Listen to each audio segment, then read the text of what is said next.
सादत relief committee हासो आयोजित लघुमतीओ माटे બંધારણીય હકોની સુરક્ષા પ્રાપ્તિ અને જાગૃતિ સેમિનાર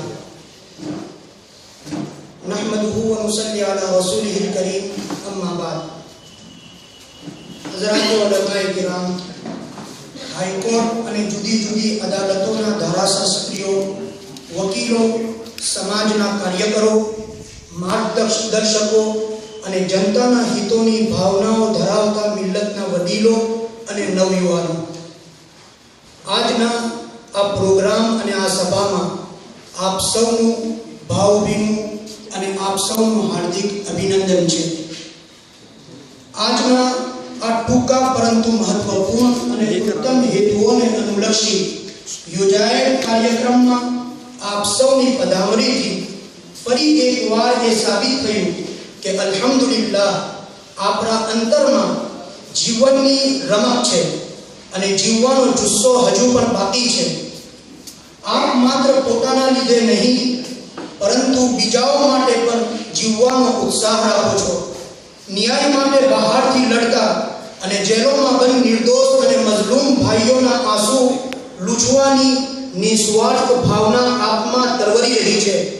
હું આપ સૌના આ જજ્બાને સલામ કરું છું અને આશા સેવું છું કે આપણી આ કુરબાનીઓથી જુલ્મ અને અન્યાયનો અંકાર નષ્ટ થશે અને ચોમેર સત્ય અને ન્યાયની રોશની પ્રસરી જશે ઇન્શાઅલ્લાહ તાઆલા।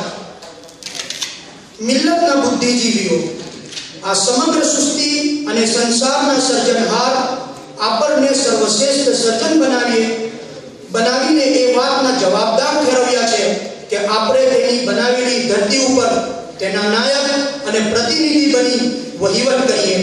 કુરાને પાકમાં ઇન્સાનની આ ક્ષમતાના વર્ણનમાં ફરમાવ્યું છે અને તે વખતને યાદ કરો જ્યારે તમારા પરવરદિગારે ફરિશ્તાઓને કહ્યું કે હું જમીનમાં એક નાયક બનાવીશ।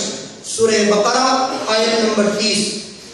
જાહેર છે કે ખુદા તાલાની ઈચ્છાનું પ્રતિનિધિત્વ તે સમયે સાબિત થશે જ્યારે ધરતી ઉપર ન્યાય સ્થાપિત થાય, કારણ કે જુલ્મ એટલે કે અત્યાચાર અલ્લાહ તાલાને ખૂબ જ નાપસંદ છે અને ઝાલિમોને તેમના કૃત્યોની અચૂક સજા મળશે અને અલ્લાહ કહ્યા વગર મઝલૂમોની મદદ કરે છે।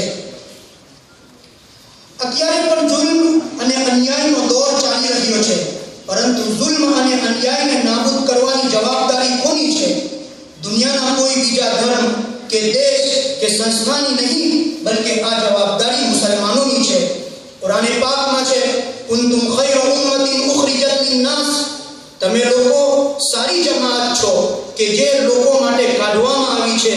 સૂરે આલી ઇમરાન આયત નંબર 100। अर्थ એ છે કે ખૈર ઉમ્મતનો લકબ એટલા માટે આપવામાં આવ્યો છે કે આ ઉમ્મત બીજાઓની ફિક્ર કરે છે। તે માત્ર પોતાના ફાયદાનું જ રક્ષણ નહીં, બલ્કે બીજાઓ માટે પણ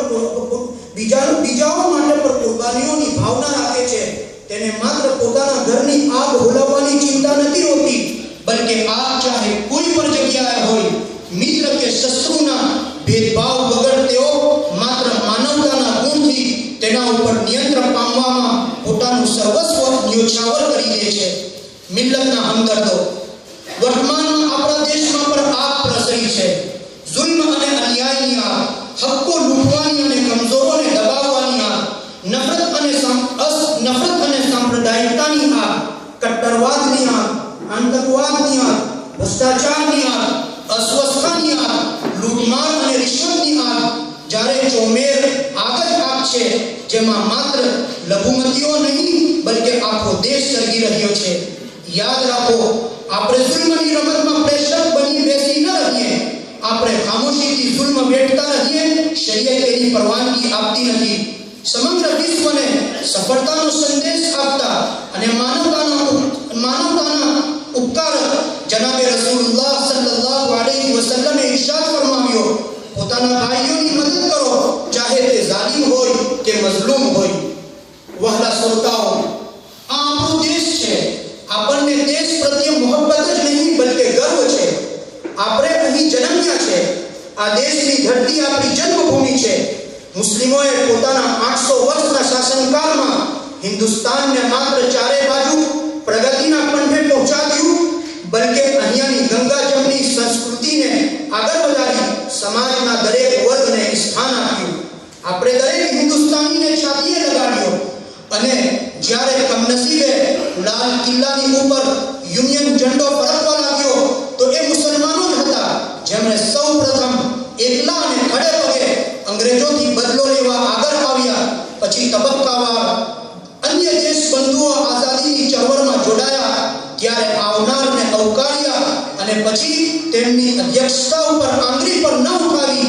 એટલા માટે જ્યારે દેશ આઝાદ થયો અને આઝાદ ભારત 1949માં દેશનું નવું બંધારણ અમલમાં આવ્યું, તેમાં મુસ્લિમોના હક્કોની પર ખાતરી આપી જેથી એવું હિન્દુસ્તાન અસ્તિત્વમાં આવે જેમાં સૌની સાથે ઇન્સાફ હોય અને લઘુમતીઓને જુલ્મની પ્રેક્ટિસનું સાધન ન બનાવવામાં આવે.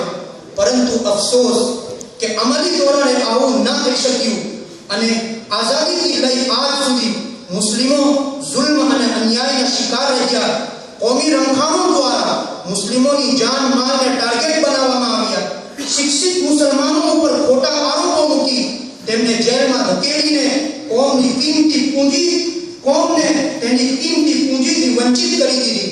મસ્જિદો, મદરસાઓ અને મુસ્લિમ પર્સનલ લોને નિશાને લઈ રિઝર્વેશન ન આપી મુસ્લિમોને પરેશાનીમાં તરવરતા રાખ્યા. જેનું પરિણામ એ આવ્યું કે આઝાદીના 60 વર્ષ પછી મુસલમાન આર્થિક, શૈક્ષણિક અને સામાજિક